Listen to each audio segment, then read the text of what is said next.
Uganda n'ebyayi.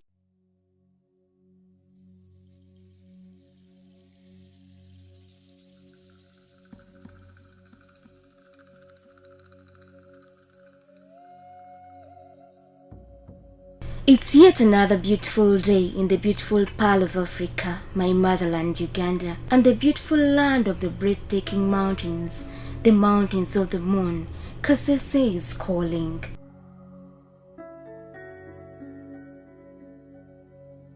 Here we are, and the sight of these beautiful ranges interlocking with each other can't help but catch our eyes. Kasese is a multi-ethnic district with many people of different ethnic backgrounds.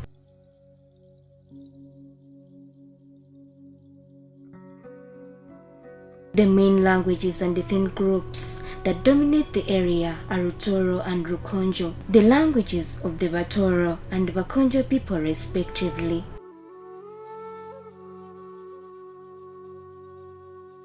However, there are other ethnic groups in the district who include Banyankole, the Basongora, Bachiga and Baganda, not forgetting the common usage of English and Swahili.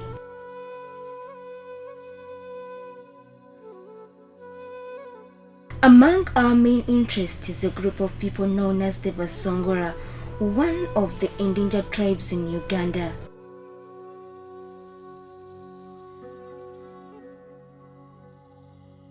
The Shongora, also known as Vachwezi or Bahuma, are traditionally pastoralists of the Great Lakes region of Central Africa, located in western Uganda and Eastern Democratic Republic of Congo. They have distinctive customs and speak Busongora, a Bantu language.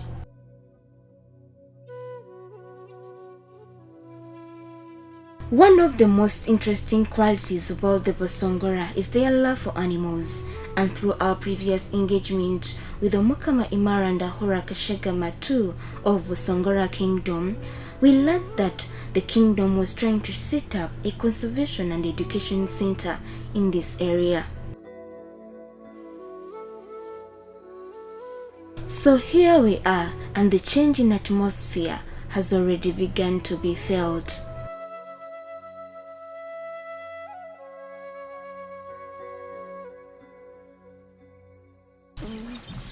Camero, it was the name of the last queen of the Busongora. Yeah. Not the last ruler, but she was queen for 3 years. But she was my great grand aunt, so I named this place after her. Camero Royal Palace.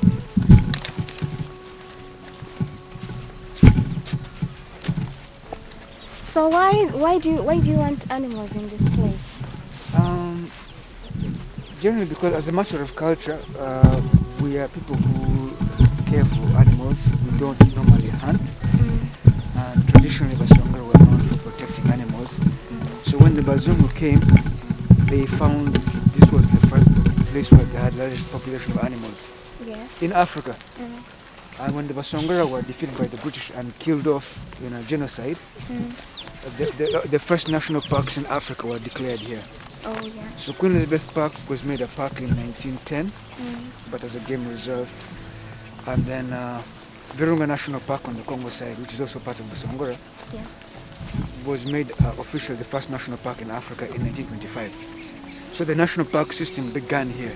Oh, yeah. So my interest here would be that we do a lot of work with animals of different kinds and want to reintroduce the animals that are no longer available to people here. Oh. So these are ostriches. These are female ostriches. They're very curious about people and they're here to see. So the female are grey? The females are always grey or brown and the males are black. But the male is over there. I had some people, they came here and they plucked the feathers. So it doesn't like us anymore. They hurt it here. But it hurts them when they're plucking when you're not supposed to pluck it. You're supposed to pick the feathers that have fallen off because they pluck them themselves, right? Yeah. Hello. So ostriches are rare here. It just wants to nibble. It won't bite? It will bite just for fun.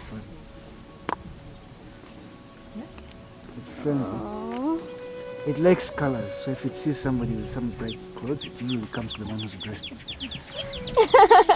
with yellows or whites, anything. We got this from, they come from Karamoja, but we got them with help of Wavamuno. Oh. He has a farm Okay. in Wakiso, but they were getting rid of them because they're very expensive to look after. So we thought we'd just keep some of them here. So how do you maintain them? We have to feed them. Well, they normally eat greenery, but just to make sure they don't lose weight, we give them chachu, mixed grain. The same thing they give to chickens or broilers. Unfortunately, 50 kilos of that stuff costs about 70,000 shillings. And they'll eat that in 4 days. Okay. So in a week, in a month, we spend about 600,000 feeding the three. That's why all ostrich farms in Uganda are failing because of the costs. You don't make enough money from tourism to feed these things. Yeah. And we don't have a tourism industry because their eggs normally cost a lot of money. In South Africa, they're a big deal. If it's decorated with art on it, it can cost millions of shillings. So, yeah. So where you're going, we have a plan with the Rwenzori founders to help us develop the ostrich eggs art. Oh. Hopefully we can start that as a product here in Uganda. So ostriches are important for many things. One thing is that they use the feathers for industrial cleaning. Oh, that hurt. No, it's okay. For industrial. Okay, I'm not trying that. You want to be nibbled? Well, these ones at least can nibble you and leave you, but the male one has a very strong jaw. It can actually hurt, but this one's fine. No, my skin is not red. Okay. Yeah, well, Uganda is developing the rules. So, but we had been asking for getting a private game reserve, and they agreed, but they're working on the procedures for that. Okay. So we've had the Ministry of Tourism come here with the commissioners and everything, and they're helping us work out a process so they can codify that. Because they agreed to allow people to have private game reserves, but it's still being developed, the concepts and how to manage them. So for us, we're sort of a demonstration farm to begin with that. Hopefully, as soon as we get all the stuff codified, it will be easier for everybody else to start. But we're the first ones in Kasese who have asked for this. And it's taken me 10 years to even get this level, so. And it's very expensive and complicated. Yeah. There are others with game permits, that's Wavamuno and others, but usually those game permits were given for supplying large hotels with exotic food. But for us, we're for conservation and environmental learning, so we're here to conserve the animals, not to kill them. And the ultimate goal is that these parks, because of the roads you are using, every day animals from the park get injured. And when it's injured even slightly, it cannot go back. It will get killed by other animals, or the animals, they need to be totally healthy in order to compete. So we're saying if the animal is injured but viable, we should be able to get it and look after it. If it's repaired sufficiently, it can go back. If it cannot, it can live out its life in a private game reserve. So you're trying to develop a conservation center? Yeah, we're doing a conservation center here. Hopefully it will be a model for others in Uganda. Alright. Yeah, that would be, because I don't think there is another conservation center in Kasese anyway. No. Yeah. No. We have game parks, but game parks have a problem in the sense that you actually need to drive around to see basically any animal. There are animals that are rare to see, like lions. You could spend a whole week and never see one. And then you've already paid money to come from abroad, spent thousands of dollars. So I think if we can keep some of the animals here, they can go to the park to see the natural environment, because it's very beautiful there. But if they want to have access to an animal right away, they should be able to reach it. Yeah, so I hear elephants usually break out from the park. Do they usually come around here? They come here. Even where we're standing, they've come here. Oh. We had a big elephant problem last month, to the point where OA had to actually hide the elephants at night with gunshots. Oh. So the elephants cross from Majengo, where we passed, and they come and cross this bridge here, and they go over into the gardens. And they've broken our trees, which is fine. I don't mind that, because it's not malicious. Yeah. If the people are breaking the trees, then we have a problem. They don't do it intentionally. So I'll show you a tree that's been eaten by elephants. Okay. The young ones play with the trees. They like to pull them. But yeah, we have big elephants that come here, and we like them.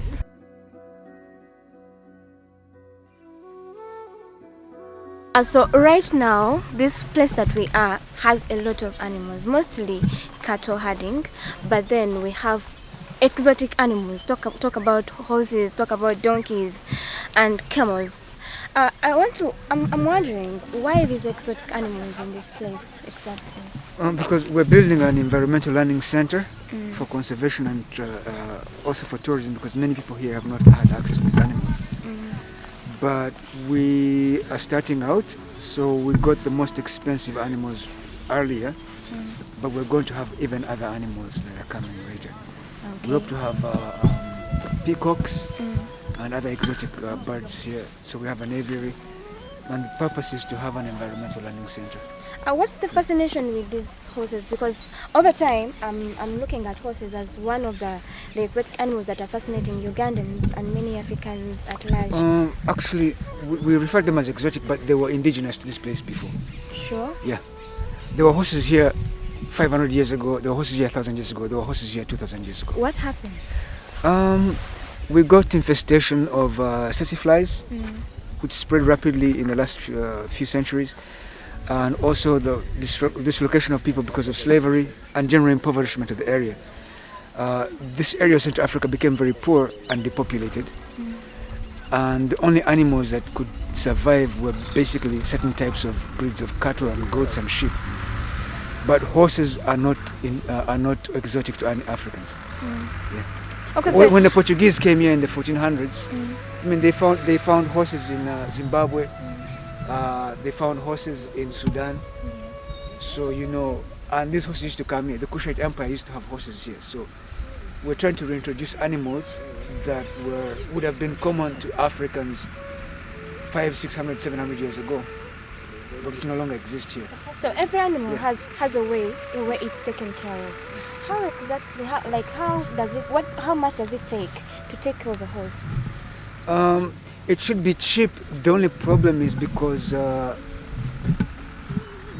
horse breeding over the years, over the centuries, has made them weak because of maybe inbreeding and specialized breeding where they're trying to isolate thoroughbreds or things like that, racing horses or whatever. So these animals are not viable. Yes. Yeah, and what we're trying to do is find a way to acclimatize them to this area. Just wait a second. This happens every time it is new people.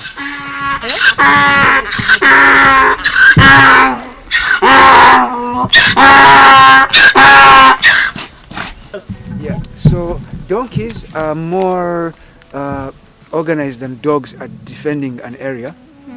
So if you have a donkey at home, most likely you can keep away intruders because of that. Oh yeah.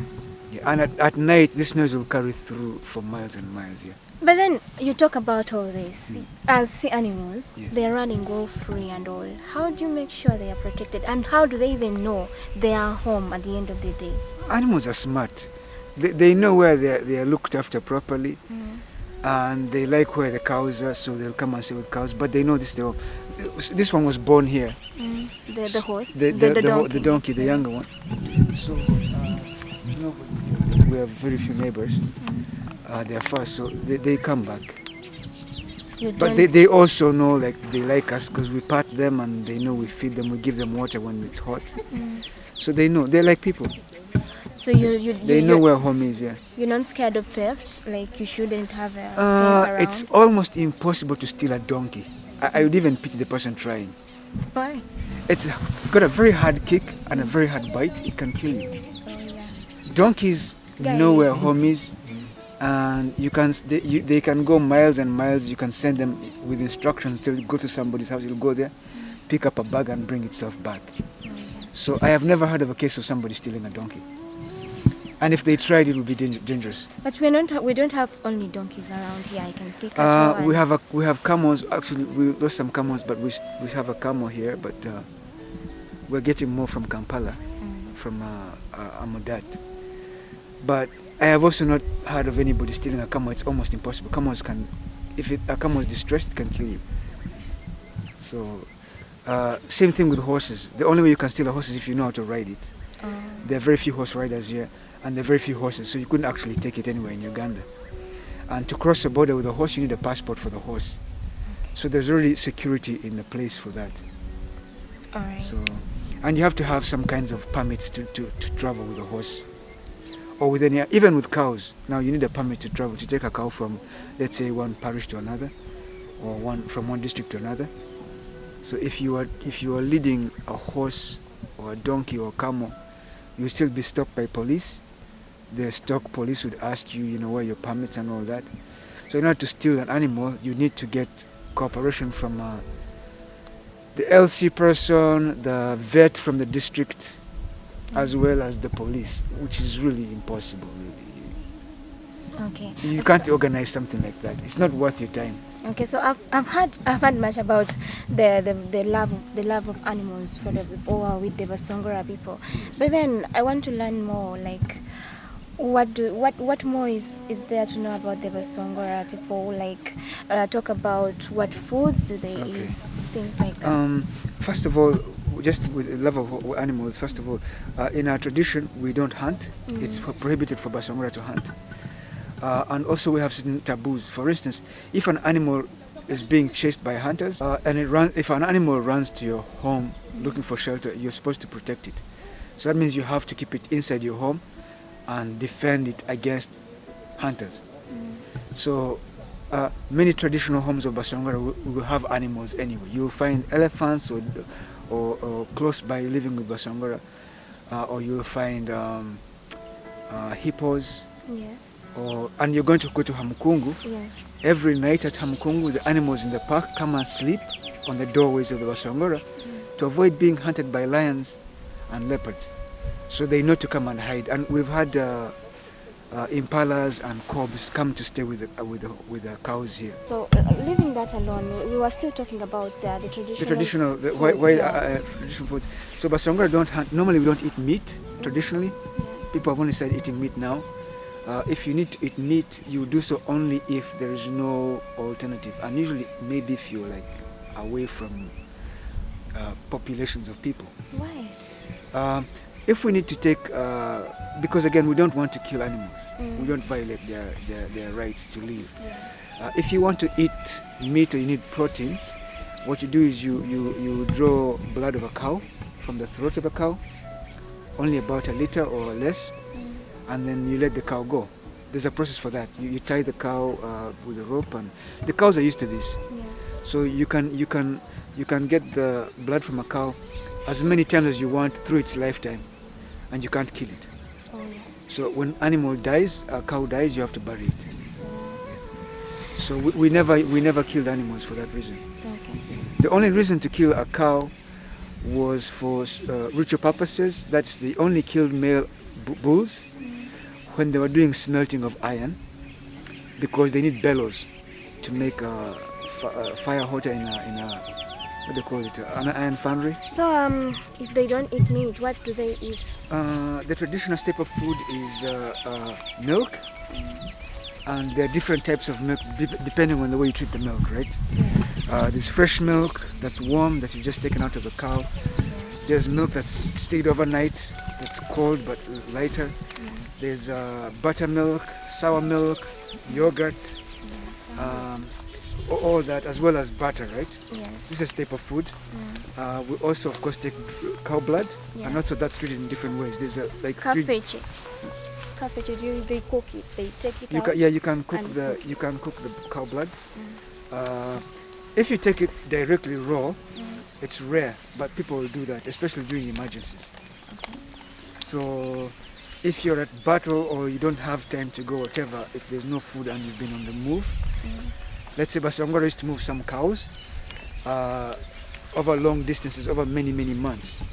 So Basongora used to take their cows, say, to southern Sudan, and they would come back, right? Yeah. And then they would go all the way to southern Tanzania or Rwanda or Congo or whatever. So at the end of the day, they had a camp where they would come back. So if they're only young men and women and they don't have time to cook, they just shoot the cow and they can draw the blood directly and drink it. Okay. But only a small amount, because if you drink too much blood, you get iron poisoning and you can die. So you need only a small amount to stay healthy. So you talk about these other forms of milk and how they take it. Yes. And do you guys have ishawe? Yes, we have a shabwe, which is we're going to prepare for you. Ishawe, isn't it supposed to be a traditional meal for the Banyankore and Bachiga? It's for everybody. It's for everybody. It's all, except the now the communities that use a shabwe are the ones that keep cows, or those that are close to cattle keepers. If you're not having cows but you have access to cattle keepers, you can bring. They exchange food. For instance, although Basongora don't normally eat other foods besides milk and blood traditionally, if a woman is pregnant or when children need to be fed, they will be given actual food like vegetables or whatever. Cassava, potatoes, millet is a staple food also for Basongora. So we would trade with the neighboring communities, right? Yes. So all the communities that are used to digging here would bring this kind of food and would exchange with other products also. We would give them skins and milk and ghee and whatever. Alright. So we would have food. All communities in Busongora coexisted. The only things happen is because of modern economies and modern politics, things are sort of diverged in a very hostile way. But I think that one of the things that traditional students should be doing is trying to make sure that we have that ecosystem of communities where they're able to continue coexisting the way they did, in a mutually beneficial fashion. So in an interview I had with you a little bit back, you talked about Busongora being revived and all that. How far with the building back the kingdom and all? One of the things, of course, is that we've been trying to do a lot of conflict resolution between Basongora and non-Basongora in Kasese and in other places where Basongora are, but also between Basongora and to re-educate people, because many Basongora have lost their culture. They don't know what they were supposed to be doing. We had issues with language because there are very few schools that Basongora go to where they can actually study the language, and yet the district has rules saying, students who are in the first 4 years of school have to study in the traditional language, and yet the language they were studying was not Busongora, it was Rukonjo or some other language, or Toro, and we're trying to revive that. So we have a project with the Curriculum Development Board, where they've told us, please create a dictionary of books in Busongora, and then they'll give us permission to use those as part of the training. So we're developing an orthography. We're teaching people how to speak Busongora. We've been applying for a TV station and a radio station. Hopefully the government will come through for us, where we can have, Busongora broadcasts or interactions and interviews, so people can understand the language. But all the things are in process right now. And of course, having a traditional institution that was revived in 2012 has also been instrumental in getting a center for people to come and collect their history, gather their information. So we're getting people who are coming here with artifacts that are very old, or when they find something they call us, or when they have information that we have lost, we'll talk to the elders, go visit, and they'll tell us, oh, this used to be done this way, this used to be done this way. And all that information is brought here and documented. And one of the things that the government has done to help us is that the Ministry of Gender, working with UNESCO, funded training for some Basongora people, including myself. We took about 12 people to have specialized training to learn how to document culture. Okay. So those are things that are practically being done. And so I hope I don't mix feelings in this one. I love this place. I love the way this place makes me feel. I love the animals. I love the culture. I love everything about it. What you see behind me is the traditional house for the Basongora people. With me, I'm seated with the culture leader for the Basongora. That's Omukama Kashagama Ndahura II. He's going to be introducing himself and tell us more about his people and all that, and the fascinating story of the place where we are at right now. Nice to meet you once again, officially. You're most welcome, Bam. Thank you. So I'm wondering. Me, I know about the Basongora people, but the people that I'm presenting to, they don't know who are the Basongora. The Basongora are a community that is found in western Uganda mostly, traditionally, as well as eastern Congo. It used to be it used to have a large kingdom, but we were attacked by the British in 1891, and we had a 40-year war with them. It was the first kingdom in Uganda that was destroyed by the British. Then the border of Uganda was drawn right across through them, so we had issues trying to maintain our community. But in 2012, the kingdom was revived. Traditionally, Basongora are cattle keepers, but we also do other things beside that. We do a lot of fishing, we do a lot of agriculture as well, and other kinds of arts and skills, but mostly cattle rearing. So in the interviews we've been having moving around this place, you've talked about this being revived as a conservation center. How does one access it? Do they have to pay, and how do they come in? And how are you really holding it up all together? Well, because of COVID, we've had less visitors, but the original intention was to give access to a lot of school children who don't have any way to see these animals, exotic animals.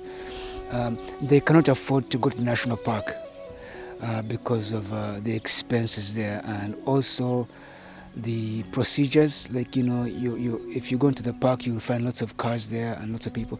So we thought, let's have a center where school children who come in their thousands to Kasese, because the school tours always bring them to go to Plema Mines or to Hima Cement Factory or to other sites here. And we thought, well, let's have an environmental learning center where they can come and spend time at a very cheap price, or if they don't have money, it's still free anyway. And the same thing with tourists. Coming here, you pay a very small amount of money, or if you don't have the money, you can come in free, we'll let you come, or you can donate.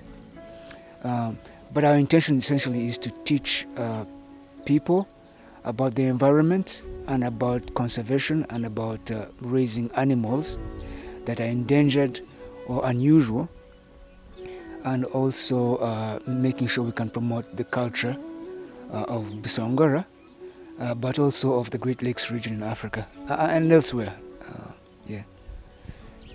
But unfortunately, because of COVID, the COVID lockdown, that has slowed down. So apart from that, how has this COVID-19 situation laid back the progress of the kingdom at par? No. I think that COVID has had a negative effect on everyone.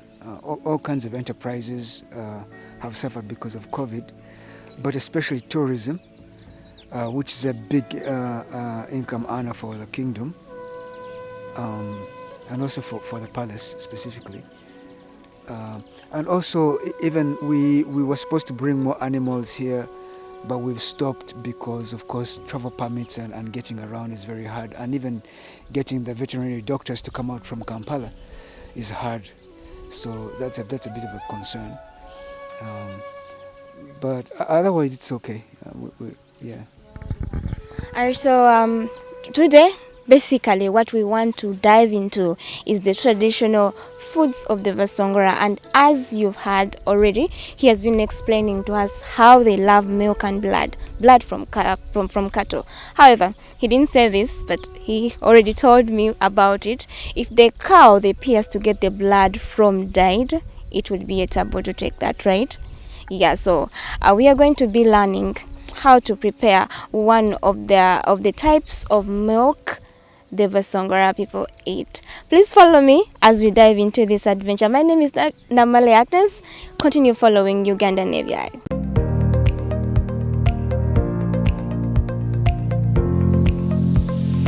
Eno ye Uganda Navy.